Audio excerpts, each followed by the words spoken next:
سال می باشه. اینا به افتخار تیم پرسپولیس که برنده شده همه ریختن تو خیابون.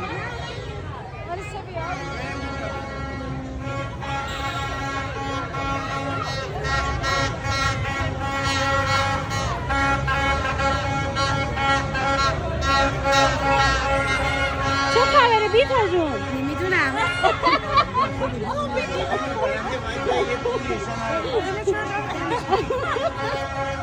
چرا نمیدونی؟